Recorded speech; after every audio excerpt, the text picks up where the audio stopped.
పూరా లోకల్. మరి ఇప్పుడు యూత్ టాపిక్ గురించి మాట్లాడుకుంటున్నాం. కల్కి సినిమా చూసి యూత్ మళ్ళీ మహాభారతం చదవటం మొదలు పెట్టారు, చూడటం మొదలు పెట్టారు అని మీరు నమ్ముతారా? ఒకటండి, నమ్మేవాళ్ళు నమ్ముతున్నారు, నేర్చుకునే వాళ్ళు చదువుకుని నేర్చుకుంటున్నారు. అయితే ఇక్కడ ప్రాబ్లం ఏంటంటే అట్లా ఎంతమంది ఆలోచిస్తున్నారు, ఈ సినిమా చూసి అదే నిజం అనుకుని నిజంగా కర్నూలులో సుగుణాలు ఉన్నాయి అని చెప్పేసి మాట్లాడుతున్న వాళ్ళు ఉన్నారు. ఇదే సినిమాలు చూసేసి రావణాసురుడు కూడా మంచివాడేనండి అని మాట్లాడుతున్న వాళ్ళు ఉన్నారు. రావణాసురుడు అంత పోరంబోకు ప్రపంచవ్యాప్తంగా ఎవడు కనపడ్డు. ఇది రామాయణం చెప్తున్నమాట.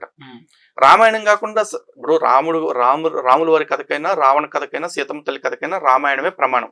ఎందుకంటే ఆ రామాయణానికి సీతాయ చరితం మహత్ పౌలస్య వధ అనే పేర్లు కూడా ఉన్నాయి. అంటే ఆ రామాయణంలో 3 హైలైట్ క్యారెక్టర్స్ ఎవరు అంటే రాముడు, సీతమ్మ తల్లి, రావణాసురుడు. ఇది కాకుండా ఆంజనేయ స్వామి వారు ఉన్నారు. ఆయన కూడా రామాయణ మహామాల రత్నం ఉంది అనిలాత్మజం అని చెప్పేసి చెప్తారు. అంత గొప్ప వ్యక్తి ఆయన కూడా. మరి ఈ 4 స్టోరీస్ ని కూడా వక్రీకరించేసి సీతమ్మ తల్లి రాముడికి చెల్లవుద్దని ఒకడు కథ రాస్తాడు.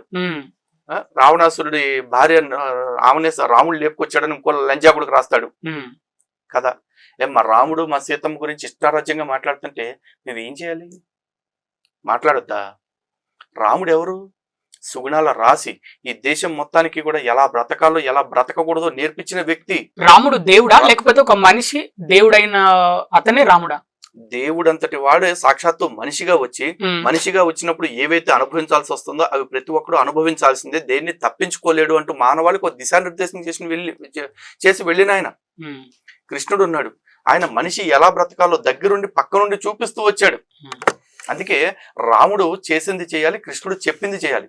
ఎందుకంటే రాముడు చేసిన ప్రతి పని మానవుడు చేయగలిగింది, కృష్ణుడు చేసిన ప్రతి పని మనుషులు చేయలేరు. కాబట్టి కృష్ణుడు చెప్పిన పనులు చేస్తే చాలు. మనం కృష్ణుడు చెప్పిన పని ఏంటి? కర్తవ్య పాలన చేయాలి, ప్రతిఫలాపేక్ష లేకుండా కర్మని అనుష్ఠించాలి. ఇదే ఆయన చెప్పారు. అది అందరికీ చేయదగిందే కదా.